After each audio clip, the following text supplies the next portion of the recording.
خطبے کا جو موضوع منتخب ہوا ہے وہ ہے اللہ کے محبوب بندے بنو، اللہ کا محبوب بنو۔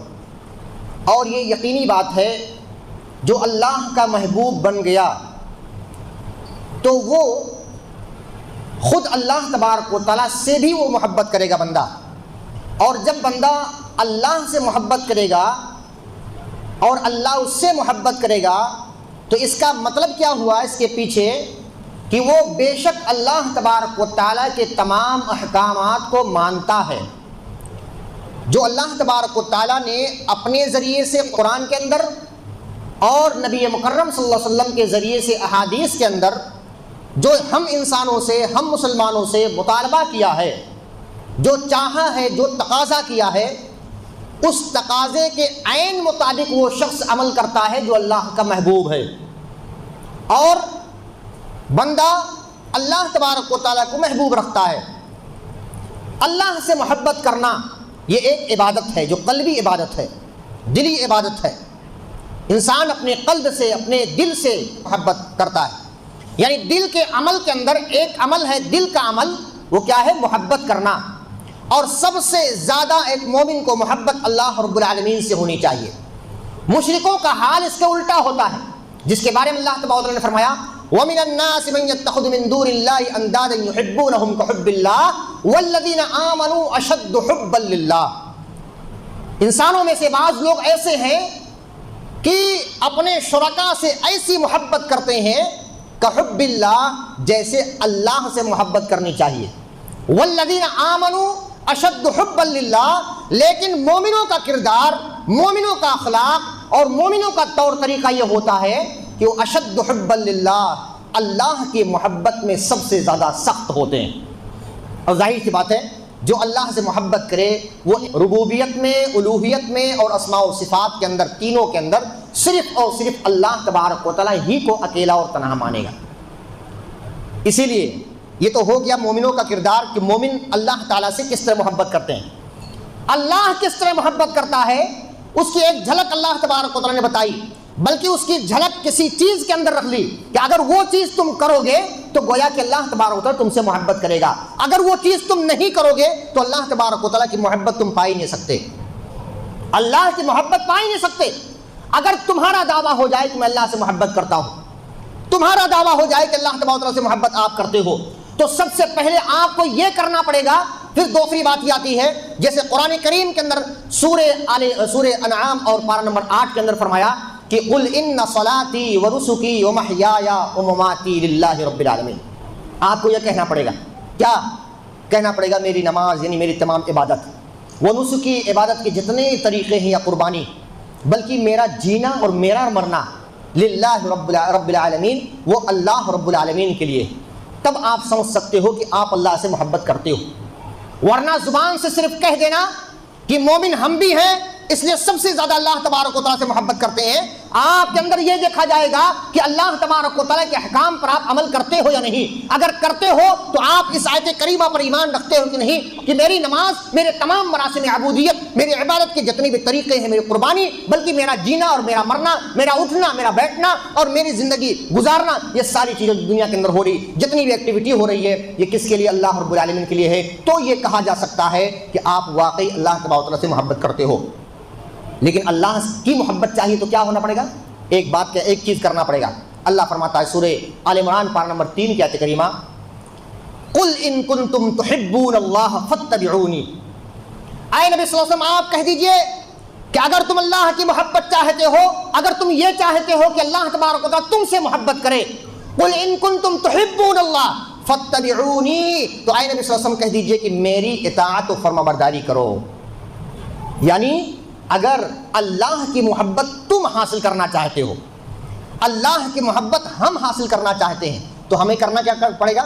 ایک چیز پر عمل کرنا پڑے گا کہ اپنے تمام طور طریقے، اپنی تمام تر عبادت میں جناب محمد رسول اللہ صلی اللہ علیہ وسلم کو رشد و ہدایت والا سمجھ لو، ہادی اور رہبر سمجھ لو، راشد سمجھ لو، راشد یعنی رشد و ہدایت دینے والے، ہادی سمجھ لو، ہدایت دینے والے اللہ کے رسول جناب محمد رسول اللہ صلی اللہ علیہ وسلم کو سمجھ لو۔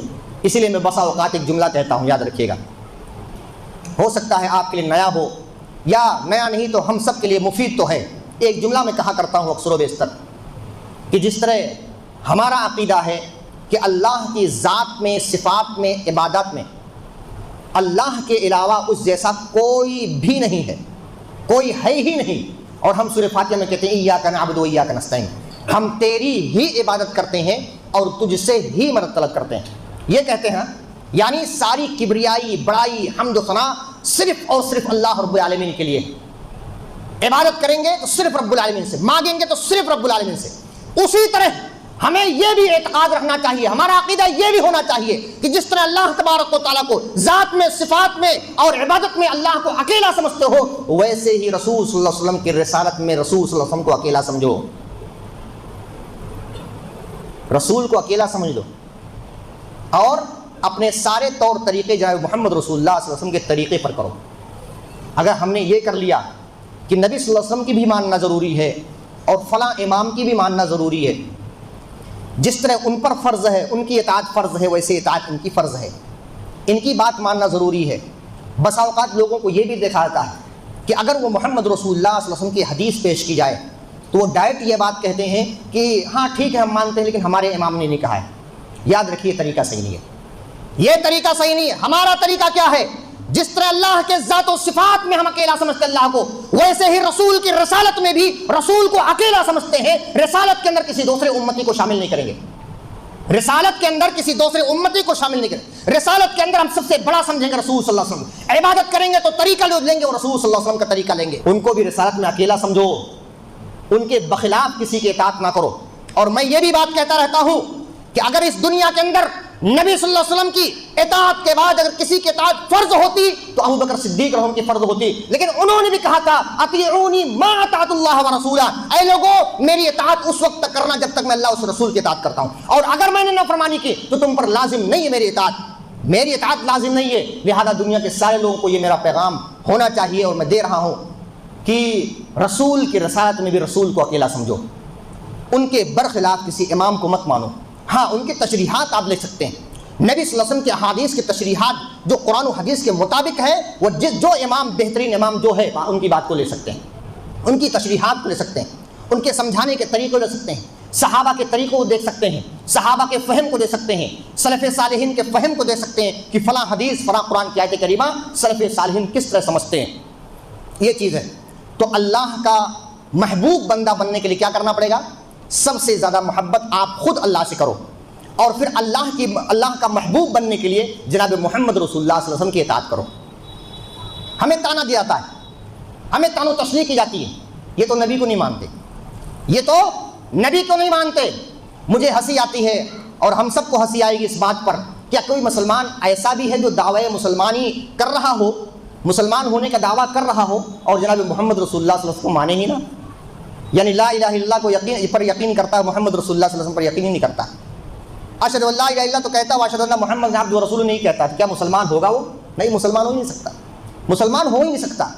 ہمارا دعویٰ جو ہے وہ کسی امام کی طرف نہیں ہے، ہمارا دعویٰ تو ڈائریکٹ نبی کریم صلی اللہ علیہ وسلم اور اللہ تبارک و تعالیٰ پر، ہمارا دعویٰ عمل کے اعتبار سے جناب محمد رسول اللہ صلی اللہ علیہ وسلم کی احادیث اور اللہ تبارک و تعالیٰ کے اقوال، یعنی قرآن مقدس ہے۔ تو اللہ کا محبوب بندہ کیسے بنیں گے اور کس طرح بنیں گے؟ سب سے پہلے اللہ کے محبوب بندوں کو دیکھنا بھی پڑے گا، اللہ کے محبوب بندوں کو دیکھو کہ وہ کیا عمل کرتے تھے، کیسے اللہ تبارک و تعالیٰ کے ولی بن گئے، کیسے وہ اللہ تعالیٰ کے محبوب بن گئے، کیسے وہ اللہ تبارک و تعالیٰ نے ان کو اپنا حبیب قرار دیا، یہ دیکھنا ضروری ہے۔ اور یاد رکھیں محبت اللہ تبارک و تعالیٰ اس سے کرتا ہے اور وہ اللہ سے محبت کرتا ہے جو اللہ کا ولی ہوتا ہے، اللہ کا محبوب ہوتا ہے۔ ولی کے تعلق سے بھی دیکھیں تو ظاہر سی بات ہے ولی کا معنی جو آتا ہے محبت کرنے والا ہی ہوتا ہے، ایک معنی دوست بھی ہوتا ہے، مطیع و فرما بردار بھی ہوتا ہے، اور انسان جو اللہ تبارک و تعالیٰ کے سب سے زیادہ قریب ہو اللہ تعالیٰ کا ولی ہے۔ اپنے معاشرے میں ہو سکتا ہے یہ بات رائج ہو کہ اللہ کے ولی فلاں ہوتے ہیں، اور خاص کر انتقال کے بعد یاد رکھیں مسلمان کا ہر فرد، مسلمان کی ہر عورت ولی اور ولیہ بن سکتی ہے۔ ولی کے جو ہے ماتھے پہ لکھا نہیں ہوتا، یاد رکھیں، اسی قرآن مقدس پر عمل کر کے اسی احادیث مصطفیٰ پر عمل کر کے انسان ولایت کے درجے پر، محبت کے درجے پر، محبوبیت کے درجے پر اللہ کا حبیب بن جاتا ہے۔ اسی قرآن و مقدس کو چھوڑ کر اللہ تبارک و تعالیٰ ذلیل و رسوا انسان کو کر دیتا ہے، تنزلی اس کے مقدر میں لکھ دیتا ہے۔ معاملہ کیا ہے؟ ہمیں وہی عمل کرنا ہے جو ابو بکر صدیق عمل کرتے تھے، جو صحابہ عمل کرتے تھے، اور یہی اللہ تبارک و تعالیٰ نے ولی کی صفت اور حبیب کی صفت بتائی جو سورہ یونس پارہ نمبر 11 کے اندر ہے۔ وہ کیا ہے؟ الا ان اولیاء اللہ لا خوف علیہم ولا هم يحزنون۔ میں سوچتا ہوں یہ آیت کریمہ تقریباً مسلمانوں کے ہر فرد کو یاد رہتی ہے، لیکن بس ایک آیت کریمہ، بس اگلی آیت کریمہ اگر پڑھیں گے تو اس میں وضاحت مل جاتی ہے ولی ہے کون، ولی ہے کون۔ صرف یہی آیت کریمہ پڑھ کے ولیوں کی جو ہے تعریف و توصیف کرنا شروع کر دیتے، ٹھیک اچھی بات ہے، کوئی مسئلہ نہیں، لیکن آگے بھی تو پڑھو ولی بنتا کیسے انسان، اللہ کا حبیب بنتا کیسے انسان، سارے صحابہ کو اللہ نے کیسے سلیکٹ کیا، کیسے مجتبہ کیا، کیسے مصطفیٰ کیا، اللہ تبارک و تعالیٰ نے رضی اللہ عنہم ورضوا عنہ کا خطاب دیا، کیوں دیا، کیسے دیا، وجہ کیا ہے؟ کہ آپ نے جاننے کی کوشش کی۔ پڑھتے پہلی آیت کریمہ الا ان اولیاء اللہ، خبردار بے شک اللہ کے ولی جو ہوتے ہیں، اللہ کے محبوب جو ہوتے ہیں، لا خوف علیہم ولا هم يحزنون، نہ ان پر کوئی خوف ہے نہ ان کے لیے کوئی غم ہے۔ لیکن ولی ہے کون؟ الذین آمنوا وکانوا یتقون، جو ایمان لائے اور ہمیشہ اپنے دل میں تقوی اختیار کیا۔ ہمیشہ جن لوگوں کو زندہ ولی کہا جاتا ہے، کیا یہ دونوں صفتیں ان کے اندر پائی جاتی ہیں؟ بس اوقات ہم نے بھی کئی لوگوں کو ایسا دیکھا ہے جو ان کو سمجھاتا اللہ کے حبیب، اللہ کے محبوب ہے، اللہ کے ولی ہیں، زندہ ولی، لیکن یاد رکھے جب دیکھا جاتا ہے تو اذانیں ہوتی جاتی ہیں، اذانیں ختم ہو جاتی ہیں، نماز کی توفیق انہیں نہیں ہوتی۔ نماز چھوڑنے والا کوئی ولی ہو سکتا ہے؟ اللہ نے فرمایا تھا وَاعْبُدْ رَبَّكَ حَتَّى يَأْتِيَكَ الْيَقِينُ، اللہ کی عبادت تب تک کرو جب تک موت نہ آ جائے، چھوڑنا ہی نہیں ہے۔ اگر اس دنیا کے اندر کوئی نماز چھوڑ سکتا تھا، جیسے بعض لوگ کہتے ہیں میں نماز کیوں نہیں پڑھتا، میرے بارے میں تم نہیں جان سکتے میں کیوں نہیں پڑھتا، اگر کوئی چھوڑ سکتا تو جناب محمد رسول اللہ صلی اللہ علیہ وسلم چھوڑ سکتے تھے۔ کیوں؟ اللہ تبارک و تعالیٰ نے اگلے اور پچھلے سارے گناہوں کو معاف کر دیا تھا۔ صحابہ نے پوچھا بھی اے اللہ کے رسول صلی اللہ علیہ وسلم، آپ کے ما تقدم و ما تاخر گناہوں کو اللہ نے معاف کر دیا، اتنی لمبی لمبی عبادتیں کیوں کرتے ہیں؟ آپ کے پاؤں میں ورم ہو جاتا، سوجن، ایڑیاں پھٹ جاتی ہیں، سجدہ اتنا لمبا کرتے ہیں کہ لوگوں کو لگتا ہے کہ آپ کی روح قفس عنصری سے پرواز کر گئی۔ یہ کیا ہے؟ یہ اللہ کے رسول صلی اللہ علیہ وسلم فرمایا افلا اکون عبدا شکورا، کیا میں اللہ کا شکر گزار بندہ نہ بن جاؤں، شکر گزار بندہ نہ بن جاؤں؟ تو کیا کہا؟ الذین آمنوا وکانوا یتقون لہم البشری فی الحیات الدنیا وفی الآخرہ، انہی لوگوں کے لیے بشارت ہے دنیا کے اندر بھی آخرت کے اندر بھی۔ لا تبدیل لکلمات اللہ، اللہ کے کلمات بدلے نہیں جاتے۔ ذالک هو الفوز العظیم، بہت بڑی کامیابی ہے، بہت بڑی کامیابی۔ امام ابن حزم رحمۃ اللہ فرماتے ہیں، کہتے ہیں دنیا کے اندر انسان جو بھی محنت کرتا ہے، جو بھی محنت کرتا ہے، اس کے پیچھے 3 وجوہات ہوتی ہیں۔ جو بھی محنت دینی اعتبار سے یا دنیاوی اعتبار سے جو بھی محنت کرتا ہے، جو بھی محنت کرتا ہے وہ 3 وجہ سے کرتا ہے۔ بس یہ اہم چیز ہے جاننا۔ پہلی کیا چیز؟ وہ دنیا کی خوشی چاہتا ہے، اور دوسرا چاہتا ہے کہ مجھے کوئی خوف نہ ہو، تیسرا چاہتا ہے آئندہ مجھے کوئی غم نہ ہو، آئندہ کوئی خوف نہ ہو اور پچھلا ہمیں کوئی غم نہ ہو۔ یہ 3 وجوہات ہوتے ہیں۔ اب یہی دیکھ لو مثال کے طور پہ، آپ کا پیسہ کمانا کس لیے ہے؟ تاکہ خوشی میسر ہو، خوشی میسر ہو، اور دوسرا یہ کہ آپ کی عبادت کرنا، یہاں پر آپ کا تشریف لانا، یہاں پر آپ کا بیٹھنا کس لیے ہے؟ تاکہ اللہ تبارک و تعالیٰ راضی ہو جائے اور پچھلا کوئی غم نہ ہو اور آئندہ کوئی خوف نہ ہو۔ بلا خوف اور بلا غم اللہ تبارک و تعالیٰ ہمیں جنت الفردوس میں داخل کر دے۔ کیا ہم سب مسلمانوں کی یہی خواہش نہیں ہے؟ کوئی مسلمان کہہ نہیں سکتا یہ ہماری خواہش نہیں ہے۔ اس کے بعد اگر دیکھیں تو ایک اہم چیز میں آپ کے سامنے ذکر کرنا چاہوں گا، صحیح ابن حبان کے صحیح روایت ہے، ابو ہریرہ رضی اللہ فرماتے ہیں نبی کریم صلی اللہ علیہ وسلم نے فرمایا بے شک اللہ تبارک و تعالیٰ کے کچھ بندے ایسے بھی ہیں جو نبی نہیں ہیں، یہ ہم بھی بن سکتے ہیں، آپ بھی بن سکتے ہیں۔ اللہ تعالیٰ کے نیک بندے کچھ ایسے بھی ہیں جو نبی نہیں ہیں، لیکن انبیاء اور شہداء ان پر رشک کریں گے۔ اللہ اکبر، ایسے لوگوں پر رشک کریں گے۔ رشک معنی کیا ہوتا ہے؟ رشک معنی ہوتا ہے ان کی فضیلت اور ان کی اچھائی، ان کی بہتری کو دیکھ کر یہ گمان کرنا کاش کہ ایسا ہمیں بھی مل جائے، کاش کہ ایسا ہمیں مل جائے۔ حسد کیا ہوتا ہے؟ حسد یہ ہوتا ہے اس کی اچھائیاں ہمیں مل جائیں اور اس سے چھن جائیں، یہ حسد ہے، یہ غلط ہے، یہ غلط ہے۔ اس سے جو ہے اچھائیاں چھن جائیں اور چھین کر اللہ تعالیٰ مجھے دے دے، یہ حسد ہے۔ رزق کیا ہے؟ اس کی اچھائیاں برقرار رہیں، اس کی اچھائیاں اس کے پاس بھی اس کے پاس رہیں، اور اس جیسی اچھائی ہمارے پاس بھی مل جائے۔ تو کون رزق کرے گا؟ انبیاء اور شہداء دونوں رزق کریں گے۔ کچھ ایسے بندے ہیں جو انبیاء نہیں ہیں، جو نبی نہیں ہیں۔ اب ظاہر سی بات ہے صحابہ نے بھی پوچھا، ہمارے ذہن میں بھی بات آتی ہے کون ایسے ہو سکتے ہیں؟ کہتے ہیں کہ دریافت کیا گیا وہ کون لوگ ہیں تاکہ ہم ان سے محبت کریں۔ کیا کہا؟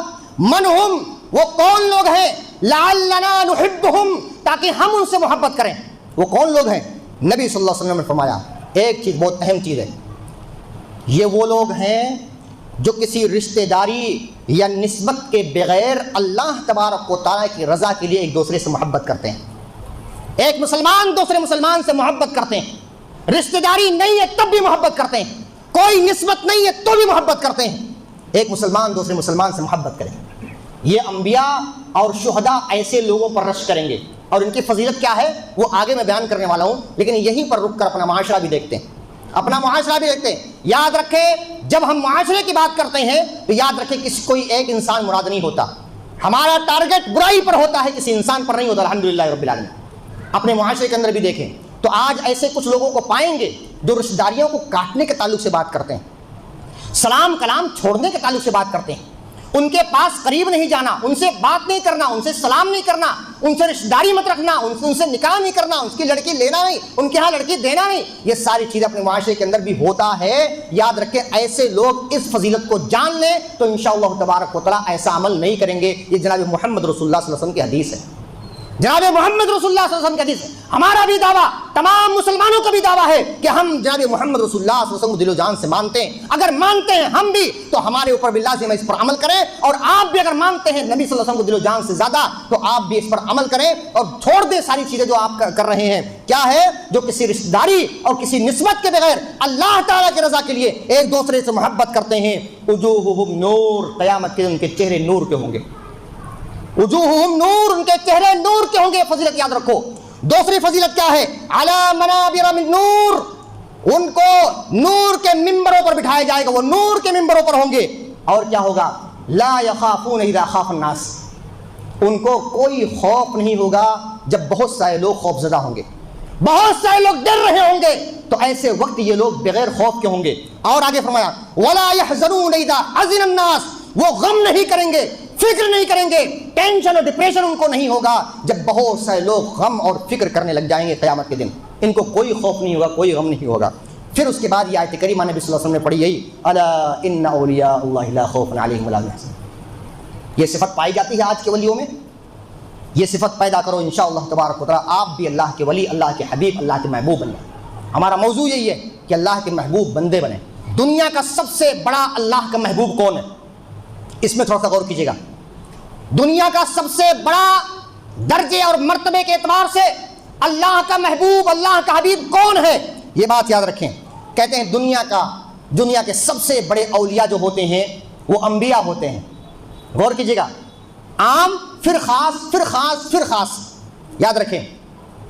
سب سے بڑے اولیاء اس دنیا کے اندر ہوتے ہیں وہ انبیاء ہوتے ہیں۔ ان میں سے جو خاص لوگ ہیں، خاص لوگ جو ہیں وہ رسول ہیں، خاص طور سے رسول اللہ کے ولی ہوتے ہیں۔ اور ان میں جو خاص طور سے لوگ ہیں وہ اولو العزم پیغمبر ہیں، 5 اولو العزم پیغمبر ہیں وہ۔ اور اولو العزم پیغمبر میں سب سے خاص الخاص اگر کوئی ہے تو ہم سب کے پیارے رسول جناب محمد رسول اللہ صلی اللہ علیہ وسلم۔ یہ یاد رکھیں، درجے یاد رکھیں، مرتبے۔ دوسرا کیا؟ انبیاء اور رسول کے بعد اس امت کے اندر سب سے زیادہ ولایت اور محبوبیت کے حقدار اگر کوئی ہے تو وہ صحابہ کرام ہیں، وہ صحابہ کرام ہیں۔ اور صحابہ کرام کے اندر اگر دیکھا جائے تو صحابہ کرام میں خاص طور سے 10 مبشرہ ہیں، 10 جنتی صحابہ جن کو دنیا کے اندر ایک ہی حدیث کے اندر اللہ کے رسول صلی اللہ علیہ وسلم نے جنت کی بشارت دی۔ اور 10 مبشرہ کے اندر اگر دیکھا جائے تو اس میں بھی خاص خلفائے راشدین ہیں۔ خلفائے راشدین حضرت ابوبکر صدیق، حضرت عمر، حضرت عثمان، حضرت علی رضی اللہ عنہم اجمعین ہیں۔ اور اگر خلفائے راشدین میں بھی دیکھا جائے سب سے خاص تو ہم سب کے پیارے ابوبکر صدیق رضی اللہ عنہ ہیں۔ اس طرح ہے۔ اب آئیے دیکھتے ہیں ایک بہت اہم حدیث۔ حضرت عبداللہ بن مسعود رضی اللہ عنہ فرماتے ہیں، کہتے ہیں ان اللہ نظر فی قلوب العباد۔ یہ حدیث میں تھوڑا سا غور کیجیے گا۔ ان اللہ نظر فی قلوب العباد. حضرت عبداللہ بن مسعود فرماتے ہیں، کہتے ہیں کہ اللہ تبارک و تعالیٰ نے اپنے سارے بندوں کے دلوں کو دیکھا. حدیث صحیح ہے، مسند احمد کی حدیث صحیح ہے، حسن حدیث ہے. اپنے سارے بندوں کے دلوں کو دیکھا اللہ تبارک و تعالیٰ نے. فوجد قلب محمد صلی اللہ علیہ وسلم خیر قلوب العباد. تو سارے بندوں کے دلوں کو دیکھنے کے بعد اللہ تبارک و تعالیٰ نے بندوں میں سب سے بہترین دل جناب محمد رسول اللہ صلی اللہ علیہ وسلم کا پایا. اللہ اکبر. اب کوئی کہنے والا یہ کہہ دے کہ تم رسول کو نہیں مانتے، اللہ اکبر، یہ تو ہماری سب سے بڑی بے عزتی ہے. تم نے تو آدھا قتل کر دیا ہمیں، تمہیں ہاف مرڈر کر دیا ہمارا، کہ ہم لا الہ الا اللہ تو کہتے ہیں، محمد رسول اللہ کو ہم چھوڑتے. کیسے ہو سکتا ہے یہ؟ کیا کہا؟ دنیا کے اندر سارے لوگوں کے اندر ان کے دلوں کو اللہ تبارک و تعالیٰ دیکھتا ہے، ان میں سب سے بہتر دل جو پاتا ہے جناب محمد رسول اللہ صلی اللہ علیہ وسلم کا پاتا ہے. تو اللہ تبارک و تعالیٰ نے ان کو مصطفیٰ کر لیا، مجتبیٰ کر لیا، مرتضیٰ کر لیا. اللہ نے چن لیا، ان کو سلیکٹ کر لیا اللہ تبارک و تعالیٰ نے اپنی رسالت کے لیے، اپنی نبوت اور رسالت کے لیے جناب محمد رسول اللہ صلی اللہ علیہ وسلم کو چن لیا. ایک بات ہو گئی. دوسری بات، پھر ثم نظر فی قلوب العباد فبعد قلب محمد صلی اللہ علیہ وسلم فوجد قلوب اصحابہ خیر قلوب العباد. کیا کہا حدیث کے اندر؟ کیا الفاظ میں پڑھ رہا ہوں، یاد رکھیے گا. کہا اس کے بعد پھر اللہ تبارک و تعالیٰ نے نبی کریم صلی اللہ علیہ وسلم کو سلیکٹ کرنے کے بعد پھر اللہ نے سارے بندوں کے دلوں کو دیکھا تو جناب محمد رسول اللہ صلی اللہ علیہ وسلم کے اصحاب کا دل سب سے بہتر پایا. اصحاب کا دل سب سے بہتر پایا. پھر کیا کر دیا اللہ تبارک و تعالیٰ نے؟ انہیں اپنے نبی کا وزیر بنا دیا. یہ نبی کے وزیر ہیں، ایسے بھوکو مت ان کے اوپر. جناب محمد رسول اللہ صلی اللہ علیہ وسلم کے وزیروں کو بھوکو مت. یہ سلیکٹ کیا اللہ تبارک و تعالیٰ نے، مجتبیٰ کیا، مرتضیٰ کیا اصحاب کو، صحابہ کرام کو اللہ تبارک و تعالیٰ نے اسی لیے سرٹیفکیٹ بھی دے دی رضی اللہ عنہم ورضوا عنہ. سارے صحابہ خیر القرون قرنی، زمانوں میں سب سے بہترین زمانہ ہمارا زمانہ ہے جنہیں محمد رسول اللہ صلی اللہ علیہ وسلم زمانہ. صحابہ کرام سوچ لو ان کے بارے میں کچھ کہنے کے لیے، سوچ لو ان کے بارے میں کچھ سننے کے لیے، سوچ لو اپنے کانوں میں روئیاں ڈال لو. اگر کوئی جناب محمد رسول اللہ صلی اللہ علیہ وسلم کے اصحاب کو کچھ کہتا ہے کان بند کر لو. ایسے لوگوں سے نفرت کرو جو جناب محمد رسول اللہ صلی اللہ علیہ وسلم کے اصحاب کو گالیاں دے، طعن و تشنیع کرے، ان کو برا بنائے. پھر اس کے بعد کیا کہا؟ اللہ نے انہیں اپنے نبی کا وزیر بنا دیا اور وہ اس کے دین کے خاطر لڑتے ہیں، دین کے خاطر جان ہتھیلیوں پر لیتے ہیں، جناب محمد رسول اللہ صلی اللہ علیہ وسلم کے ساتھ کرتے ہیں. نبی صلی اللہ علیہ وسلم کا ایک اشارہ پاتے ہی جان قربان کرنے کے تیار ہو. ہم بھی کر سکتے ہیں ایسا؟ کر کیا سکتے ہیں؟ نمازی نہیں ہو پاتی 5 وقت.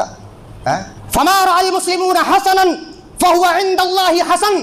یاد رکھو، جس کو تمام مسلمان اچھا سمجھے وہ مسئلہ اچھا ہوتا ہے. سب سے پہلے تو صحابہ اور تابعین اس کے اندر آتے ہیں.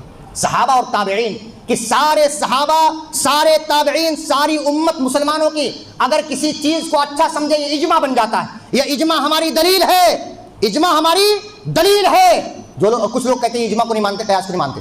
دلائل 4 قسم کی یاد رکھیں. اللہ کی کتاب، جناب محمد رسول اللہ صلی اللہ علیہ وسلم کا فرمان، ایک اجماع اور قیاس. اجماع اور قیاس انہی دونوں میں سے نکلی ہوئی ہے، لہذا اصل یہی دو ہیں. اصل قرآن و سنت ہی ہے، اسی میں سے یہ دونوں چیزیں نکلی ہیں. لیکن دلائل کے اعتبار سے 4 چیزیں جانی جائیں. یہ اجماع ہو جاتا ہے. اگر تمام مسلمان کسی چیز کو برا سمجھتے ہیں، اجماع ہو گیا کسی بات کی برائی پر، تو وہ چیز جو ہے بری ہوتی ہے. اللہ تعالیٰ کے نزدیک بھی وہ چیز بری ہو جاتی ہے. ایک اہم بات یہ بھی ہے، آئیے دیکھتے ہیں کیا پوری کائنات کے اندر انسان و جنات آدم علیہ السلام سے لے کر قیامت تک جب تک مسلمان رہیں گے، ان میں سب سے محبوب اللہ کا بندہ کون تھا، یہ جاننا ضروری ہے. دیکھیں اسی کے اندر تقریباً جو بتایا جاتا ہے نا، 1,24,000 انبیاء تقریباً بتایا جاتا ہے، اتنا کم و بیش 1,24,000 انبیاء اور رسول اس کے اندر شامل ہیں. ان میں سے اگر دیکھا جائے اور آدم علیہ السلام سے لے کر اور آخری مسلمان تک، ان میں سب سے بڑا اللہ کا محبوب کون، یہ جاننا ضروری ہے آپ کے لیے. تو میں پھر بتاؤں گا آپ کو حدیث پڑھ کے. حدیث صحیح ہے، صحیح ابن حبان کی روایت ہے. عن عبد الله بن السلام رضي الله عنه قال قال رسول الله صلى الله عليه وسلم انا سيد ولد ادم يوم القيامه ولا فخر واول من تنشق عنه الارض واول شافع ومشفع بيدي لواء الحمد تحتي ادم فمن دونه. حضرت عبداللہ بن سلام رضی اللہ عنہ جو پہلے یہودی تھے مسلمان ہو گئے، پکے سچے مسلمان صحابی بن گئے. عبداللہ بن سلام رضی اللہ عنہ فرماتے ہیں کہ نبی کریم صلی اللہ علیہ وسلم نے فرمایا، کیا کہا؟ انا سید ولد آدم یوم القیامہ ولا فخرا، آدم کا سردار، پورے آدم کے اولاد کا سردار، پورے بنی آدم کا سردار قیامت کے دن اگر کوئی ہوگا تو جناب محمد رسول اللہ صلی اللہ علیہ وسلم ہوگا۔ یہ سرداری یاد رکھیے، ایسے سردار کو نہ آپ چھوڑ سکتے ہیں، نہ ہم چھوڑ سکتے ہیں، نہ دنیا کو کوئی مسلمان چھوڑ سکتا ہے، نہیں چھوڑ سکتا۔ انا سید ولد آدم یوم القیامت ولا فخرا، اور ہمیں فخر بھی نہیں ہے۔ اللہ کے رسول صلی اللہ علیہ وسلم کو فخر نہیں تھا کہ میں سب سے بڑا ہوں، گھمنڈ کرنے لگوں، پراؤڈنس ہو جائے، نہیں، ولا فخرا، فخر بھی نہیں ہے۔ وَأَوَّلُ مَن تَنشَقُّ عَنْهُ الْأَرْضُ، اس روئے زمین کے اندر سارے لوگ جب مر جائیں گے، سب سے پہلی قبر جو پھٹے گی اور اس میں سے اٹھیں گے تو جناب محمد رسول اللہ صلی اللہ علیہ وسلم اٹھیں گے۔ یہ میں موسیٰ علیہ السلام کی بات نہیں کر رہا ہوں، کسی اور امت کے رسول کی بات نہیں کر رہا ہوں۔ الحمدللہ رب العالمین، یہ ہمارے اور آپ کے جناب محمد رسول اللہ جن کی ہم اتباع کرتے ہیں، یہ ان کی بات میں کر رہا ہوں، ان کی فضیلت بیان کر رہا ہوں۔ آگے فرمایا وَأَوَّلُ شَافِعٍ وَمُشَفَّعٍ، سب سے پہلا سفارش کرنے والا میں بنوں گا، وَمُشَفَّعٍ، اور سب سے پہلی سفارش میری ہی قبول کی جائے گی۔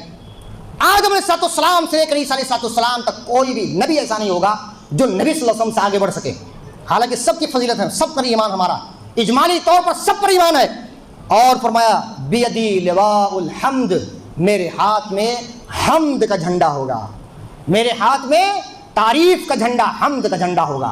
اور اس کے نیچے کون ہوگا؟ آخری چیز بتا رہا ہوں، اس میں ہے حدیث کا، اس کے نیچے کون ہوگا؟ اس کے نیچے تحتی آدم فمن دونہ، میرے جھنڈے کے نیچے خود آدم علیہ السلام سے لے کر ساری دنیا کے لوگ ہوں گے۔ ایک جھنڈا ہوگا، دامن پکڑ کے چلے جائیں گے، کرتا پکڑ کے چلے جائیں گے، رومال پکڑ کے چلے جائیں گے، کیا کیا لوگ بیان کرتے بتاؤ۔ یہاں فرمایا کیا؟ ایک جھنڈا ہوگا، لواء الحمد ہوگا میرے ہاتھ میں، اور کسی نبی کے ہاتھ میں لواء الحمد نہیں ہوگا، لواء الحمد میرے ہاتھ میں ہوگا۔ اس جھنڈے کے نیچے خود آدم علیہ السلام سے لے کر دنیا کے سارے لوگ جو مسلمان ہیں وہ سب اس جھنڈے کے نیچے ہوں گے۔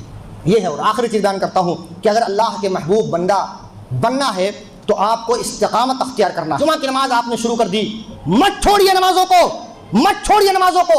نمازوں کو شہر کے رہنے والے نوجوانوں سے سیکھو، انہوں نے نماز کو اسٹائل بنا لیا اپنی، ہاں اپنی اسٹائل بنا لیا۔ میں نے دیکھا شہروں کے اندر نوجوانوں کو، وہ چائے کے ہوٹلوں پر کہیں اور کچھ کر رہے ہیں، کہیں پارٹی کر رہے ہیں، دوست احباب کے ساتھ کہیں گاڑی سے جا رہے ہیں، وہی اترتے ہیں، وہی نماز پڑھتے ہیں، وقت سے نماز پڑھتے ہیں، مسجد میں آتے ہیں، اور یہ ان کی اسٹائل بن جاتی ہے قسم کی کہ ہمیں نماز پڑھنا ہے، چلو نماز پڑھنے۔ میں آپ کو اورنگ آباد کی بات بتا رہا ہوں، ایک مرتبہ میں کسی دکان پہ جوتا خریدنے کے واسطے گیا اور اتفاق سے ایسا مسئلہ ہوا کہ اذان ہو گئی، جوتا خریدتے ہوئے سارے لوگ نماز کے چلے گئے، صرف ہم لوگ باقی بچے۔ آخرکار لوگ آتے اور کہتے نماز نہیں جاؤ گے کیا؟ نماز کو نہیں جاؤ گے؟ پوری دکانوں پر ساری دکانیں کھلی ہوئی ہیں اور سارے لوگ نماز پڑھنے۔ آخرکار ہم لوگ چونکہ ہمارے ساتھ لیڈیز بھی تھی، اس لیے ان کو وہیں بٹھایا اور گئے اندر نماز پڑھے۔ یہ طریقہ مجھے پسند آیا، یہ طریقہ پسند آیا۔ یہ سعودی طریقہ ہے کہ سعودی کے اندر آپ جانتے ہیں کہ ایک داڑھی والے ایک عالم صاحب ہوتے ہیں اور 3-4 پولیس کو لے کر ایک گاڑی، الصلاۃ الصلاۃ الصلاۃ الصلاۃ، نماز نماز کہتے ہوئے چلے جاتے ہیں۔ اگر کوئی نماز نہ پڑھتے ملتا ہے اس کو ایک دن کے واسطے جیل میں بھیجنا پڑتا ہے، یا کچھ دیر کے لیے جیل میں بھیجتے ہیں اس کو۔ تو کہنے کے بعد نماز کو اسٹائل بنا لو۔ میں کہہ رہا تھا ان الذین قالوا ربنا اللہ ثم استقاموا، جن لوگوں نے کہا اللہ ہمارا رب ہے، ثم استقاموا، پھر اسی پر جم گئے۔